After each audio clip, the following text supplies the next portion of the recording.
Bonjour à tous. Dans cette vidéo, nous allons parler de la formule du roi généralisée. Et nous allons utiliser l'intégrale de 1 à 2 de ln de x divisé par x au carré moins 2x plus 2 afin de pouvoir l'appliquer. D'abord, comment est-ce que je peux calculer cette intégrale qui est là? Premièrement, moi, j'avais pensé à utiliser la règle LIAT. Si vous vous rappelez bien, la règle LIAT nous dit simplement l'ordre selon lequel on devrait intégrer ou dériver les fonctions lorsqu'on veut faire une intégration par partie. Donc, en voyant une fonction logarithme népérien et une fonction rationnelle comme ça, j'ai pensé directement à utiliser cette règle LIAT. Mais je sais que ça ne va pas marcher parce que je n'ai pas de fonction algébrique ici, mais plutôt une fonction rationnelle. Alors là, si la règle LIAT ne marche pas, qu'est-ce que je peux faire? Donc nous allons utiliser ici la formule du roi généralisée. C'est quoi la formule du roi? La formule du roi, c'est une fameuse formule qu'il est indispensable de connaître lorsqu'on veut calculer les intégrales. Elle nous dit simplement que pour une fonction qui est continue sur a et b, l'intégrale entre a et b de f de x dx est égale à l'intégrale entre a et b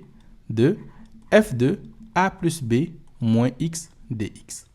Et cette formule est vraiment très utile. Par exemple, si je veux calculer l'intégrale entre 0 et pi sur 2 de sinus de x divisé par cosinus de x plus sinus de x dx, comment est-ce que je le fais?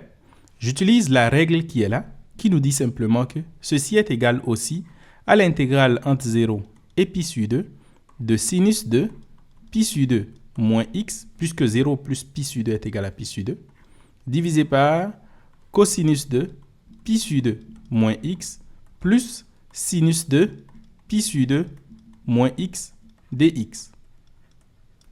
Et là, puisque je connais les quelques relations qui existent entre le sinus de pi sur 2 moins x et le cosinus de x, je peux avoir que lui, il est encore égal à cosinus de x, lui, il est encore égal à sinus de x, et lui, il est encore égal à cosinus de x. Ce qui me donne donc l'intégrale entre 0 et pi sur 2 de cosinus de x divisé par cosinus de x plus sinus de x dx. Ensuite, je fais quoi de cela? Puisque les deux sont égaux, si je fais la somme des deux, ça serait égal à quoi? J'aurai que 2 fois l'intégrale entre 0 et pi sur 2 de sinus de x divisé par cosinus de x plus sinus de x dx, c'est encore égal à l'intégrale de 0 à pi sur 2 de sinus de x divisé par cosinus de x plus sinus de x dx, plus l'intégrale de 0 à pi sur 2 de cosinus de x divisé par cosinus de x plus sinus de x dx. Et en mettant tout ça sous une seule intégrale, j'aurai l'intégrale entre 0 et pi sur 2 de cosinus de x plus sinus de x divisé par cosinus de x plus sinus de x dx. Et vous voyez clairement comment est-ce que mon problème se résout facilement, puisque ceci, c'est l'intégrale entre 0 et pi sur 2 de 1 dx, ce qui me donne donc x à prendre entre 0 et pi sur 2. Donc, ça donne simplement pi sur 2. Finalement, je peux conclure que mon intégrale que je cherchais, c'est-à-dire l'intégrale entre 0 et pi sur 2 de sinus de x divisé par cosinus de x plus sinus de x dx est simplement égal à pi sur 2 que je divise maintenant par quoi? Par 2. Donc, pi sur 4. Ça, c'est intéressant comme résultat. Donc, la seule chose que nous avons utilisée ici, c'est cette relation qui est là. La relation qui nous dit que l'intégrale entre a et b de f de x dx est aussi égale à l'intégrale entre a et b de f de a plus b moins x dx. Intéressant. Maintenant, est-ce que je peux appliquer ça dans notre cas ici? En réalité, non. Je ne peux pas l'appliquer. Alors, qu'est-ce que je peux faire? Je vais utiliser une règle qui est proche de ça, mais qui est en fait une généralisation de cette formule du roi. En quoi consiste cette généralisation? En réalité, si je veux prouver cette formule, qu'est-ce que je vais faire? Imaginons que je veux prouver que l'intégrale de a à b de f de x dx est égale à l'intégrale de a à b de f de a plus b moins x dx. Qu'est-ce que je vais faire? Je fais un changement de variable en posant que u est égal à a plus b moins x. Si u est égal à a plus b moins x, qu'est-ce que cela entraîne? Cela implique que si x est égal à a, u serait égal à quoi? U serait égal à b. Et si x est égal à b, u sera égal à quoi? A. Et aussi, on aura que le du serait égal à moins dx. Ce qui fait que l'intégrale de a à b de f de a plus b moins x dx est simplement égale à l'intégrale de b à a de f de u. Et ensuite, le dx ici va devenir moins du. Ce qui fait aussi l'intégrale de a à b de f de u du. Et cela est prouvé assez facilement comme ça. Maintenant, on va essayer de faire quelque chose de similaire, mais en se basant sur un autre changement de variable. Le changement de variable qui sera a multiplié par b divisé par x. Et nous allons faire ça avec notre exemple. Donc ici, qu'est-ce que nous cherchions à calculer? C'était l'intégrale entre 1 et 2 de ln de x divisé par x au carré moins 2x plus 2 dx. Donc on va essayer de calculer ça, c'est-à-dire l'intégrale de 1 à 2 de ln de x divisé par x au carré moins 2x plus 2 dx. Mais cette fois-ci, je fais un changement de variable. Je vais poser que u est égal à a fois b divisé par x. Donc, je vais écrire a fois b divisé par x. Donc, dans notre cas, il s'agira de 2 fois 1 divisé par x. Et qu'est-ce qui va se passer? J'aurai que du sera égal à moins 2 divisé par x au carré dx.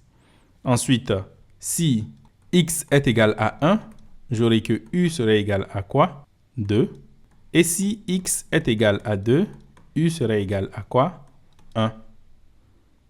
Donc, comme vous voyez, c'est presque le même principe. En prenant u et x, ils vont changer de place. J'ai le fait que dans du, j'ai un moins qui est là. Donc, ça va permettre de tourner encore l'ordre des bornes de mon intégrale. En d'autres termes, c'est que mon intégrale ici, que je vais noter I, serait égal à quoi? I, c'est l'intégrale entre le 1 va devenir 2, le 2 va devenir 1. Ensuite, j'ai quoi? Ln de x. Donc, j'ai que, il ne faut pas oublier que à partir d'ici, j'ai que x est aussi égal à 2 divisé par u. Donc, j'aurai ln de 2 divisé par u divisé par x au carré, lui-même qui donne 4 divisé par u au carré. Ensuite, moins 2 multiplié par x, donc ça fait 2 multiplié par 2 sur u, donc ça fait 4 divisé par u. Et ensuite, plus 2. Et ensuite, le dx lui-même, il va me donner quoi? Il va me donner moins. En fait, je peux calculer ça ici, c'est-à-dire moins 2 divisé par x au carré lui-même qui fait 2 divisé par u au carré dx. Donc, ceci, c'est comme si j'avais moins u au carré fois 2 divisé par 4 dx ou encore moins u au carré divisé par 2 dx. Donc, dx lui-même sera égal à moins 2 divisé par u au carré fois du. Finalement, si je fais quelques petites modifications, j'aurai l'intégrale de 1 à 2 ici, en utilisant directement ce moins qui est là. Donc, finalement, j'aurai ln de 2 divisé par u divisé par ce x au carré va multiplier par tout au dénominateur, ce qui va me donner 4 ici, moins 4u plus 2u au carré. Et ensuite, le 2 sera ici. Et j'ai donc du. Et ceci est égal à quoi? C'est aussi l'intégrale de 1 à 2. Je peux simplifier simplement par 2 partout. Donc, ce 2 là, ça va me donner 2, ça va me donner 2, et lui, il disparaît. Donc, j'ai logarithme népérien de 2 moins logarithme népérien de u divisé par u au carré moins 2u plus 2 du. Et si je coupe cela en deux, j'aurai l'intégrale de 1 à 2 de ln de 2 divisé par u au carré moins 2u plus 2 du moins l'intégrale de 1 à 2 de ln de u divisé par u au carré moins 2u plus 2 du. Comme vous pouvez le remarquer, nous avons notre intégrale que nous cherchions qui est ici, donc qui est aussi ici. Donc finalement, I serait égal à quelque chose qu'on peut calculer, moins I. Donc, je vais me concentrer sur ce quelque chose qu'on peut calculer. L'intégrale entre 1 et 2 de ln de 2 divisé par u au carré moins 2u plus 2 du. Le numérateur, c'est une constante. Le dénominateur, je peux factoriser cela. Donc, j'aurai juste l'intégrale de 1 à 2 de ln de 2 divisé par u moins 1 au carré plus 1 du. Donc, si je fais un changement de variable en posant que u moins 1 est égal à y, j'aurai quoi? J'aurai l'intégrale de 0 à 1 de ln de 2 divisé par y au carré plus 1 du. Et ici, je vois clairement que je peux utiliser la fonction arctangente. Donc, ceci, c'est juste ln de 2 multiplié par arctangente de y qu'on doit prendre entre 0 et 1.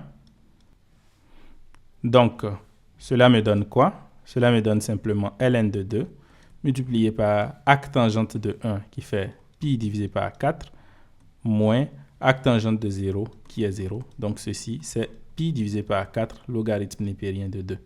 Donc, finalement, si je reviens sur ce que nous avions ici, on a finalement que i est égal à pi sur 4 logarithme népérien de 2 moins i, c'est-à-dire 2i est égal à pi sur 4 logarithme népérien de 2 et par conséquent, i est égal à pi divisé par 8 logarithme népérien de 2. Et voici la forme généralisée de la formule du roi. Donc, le principe est simple. Il faut simplement poser que u est égal à a multiplié par b divisé par x. Et on peut donc utiliser la forme généralisée de cette fameuse règle.